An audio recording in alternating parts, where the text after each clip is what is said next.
All right, let's get it. Aswand, Cruickshank, your one and only Move Swiftly speaker, checking in for a daily Move Swiftly thought, giving you a perspective on teamwork that you will not get anywhere else. A lot of great things going on, a lot of great, it's a great time of year, we'll say it like that. According to September 27th, 2024, last week in September, and we already know what that time of year is like, especially over here in the Move Swiftly sports management world.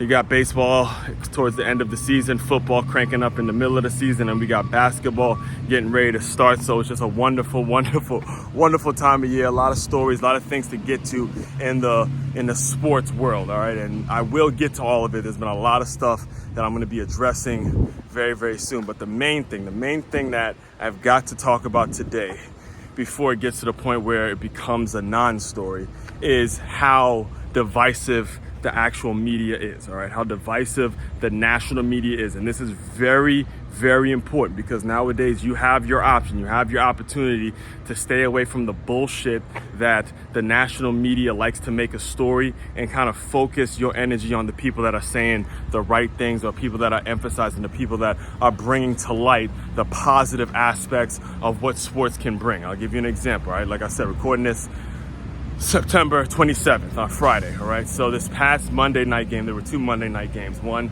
my Commanders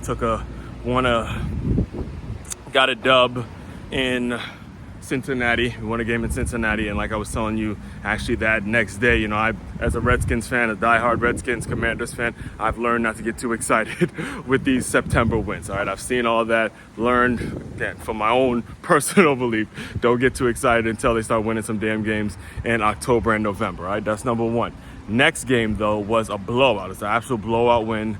The Buffalo Bills tapped all up in some Jacksonville Jaguar ass, which I didn't like, because again, I've come out and said how much I thought Trevor Lawrence was about to be him when he got to the pros. I mean, I've been enthralled with Trevor Lawrence all throughout his college years. He's actually one of the people that I give credit for coming up with the acronym Move Swiftly, because it was him that I was seeing in that Sugar Bowl game when he, you know, took off against Ohio State and showed me, or showed the world, not just me, showed the world that he, as accurate as a passer as he is, he's just as fast as his receivers, and that's kind of where the whole Move Swiftly concept was born. All right. However, the guy that has really shown up this year, not only this year but throughout, you know, the quarterback that wasn't a bust, all right? And not a lot of people expected this, because he came out of Wyoming. He was a walk-on, and, you know, he had to write letters just to get himself a shot and all that, was Josh Allen, man. Josh Allen, again, showed up and did his thing, and they blew out the Jaguars. And in his press conference, he alluded to how, you know, he's just happy being around a group of guys that don't care about stats, don't care about, you know, personal accolades. They just care about wins, okay? That's what he said. Never once did he mention Stefon Diggs' name. Not once did he say, oh, I'm just happy that Stefon Diggs is no longer here, because all he cared about was stats and all that stuff. Not once did he say anything about that, all right? Not fucking once. And just so we're clear, perfectly clear, as powerful or as much influence as you may think Josh Allen has on the organization, he's not the general manager. He's not the one controlling the money. All right, so he's not the one that's making the decision to trade Stefon Diggs to the Houston Texans. Yes, he may have had some influence. Yes, he may have had some input. But the bottom line is he's still just a player, and he's not the one who's making the transaction happen and actually getting the ink to sign and all that stuff, putting it on paper and signing and doing the deals and all that kind of stuff. So what bothers me, and what the reason I'm bringing all of this up, is because the next morning, the story on in my opinion, the two most popular sports shows is Get Up on ESPN, and you have First Take that kind of comes on, I believe, like right after. Me personally, I haven't watched a full episode of either one.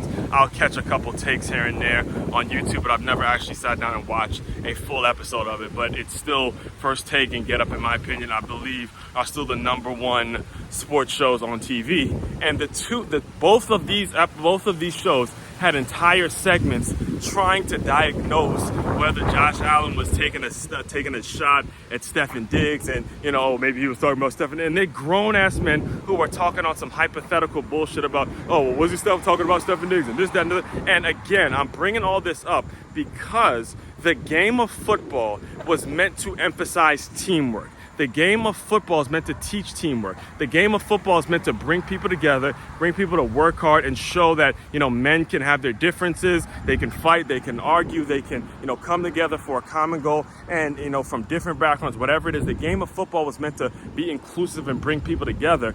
Yet, what the national media does to sell advertising and to sell merch and all this other bullshit is they like to make it into a fucking soap opera. They like to turn it into a marriage between a whiteout and the marriage between I believe it was actually Shannon Sharp who actually used the example of a girlfriend and a boyfriend who get tired of each other, and he started comparing that to Josh Allen and Stephen Diggs and shit, like just fucking ridiculous shit. I get it, everyone got to eat, everybody got to make money, you got to pull in an audience that don't know shit about football, so you got to say stupid shit like that. But the point of me bringing this to your attention is so you understand this is national media and national media bullshit. They don't have segments about the fact that, hey, Stephen Diggs and Trevon and his little brother lost their father at a young age and he had to be actually the man of the house and he had to mature. Instead, they want to paint the picture as if he's a diva and as if he's somebody that's always, complaining about his stats and all that because Josh Allen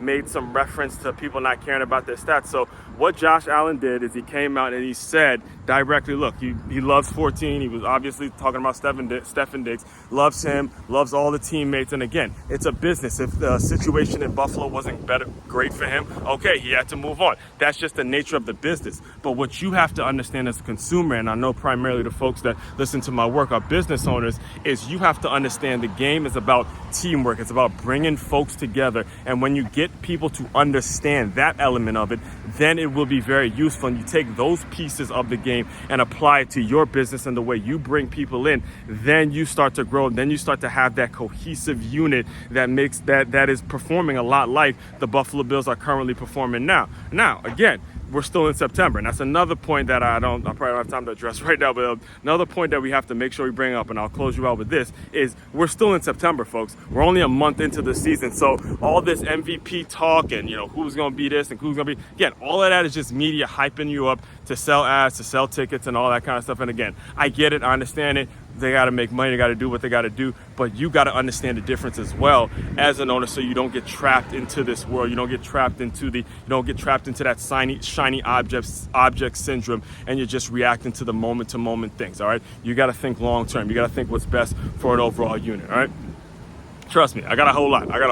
This is the season. This is the time of year where I bang out a lot. There's a lot of current events, a lot of things that I talk about because, again, I'm such a sports person and I use sports to kind of use sports as an example to bring a lot of the points that I bring up. So all that being said, the main website to check out to dive deeper into all my work, it's makeyourmove.com. That's makeyaMove.com. One-stop shop for your teamwork and your self-development needs. Aswand, Cruickshank, your one and only Move Swiftly speaker, checking out. You guys continue to move swiftly. We will talk more soon.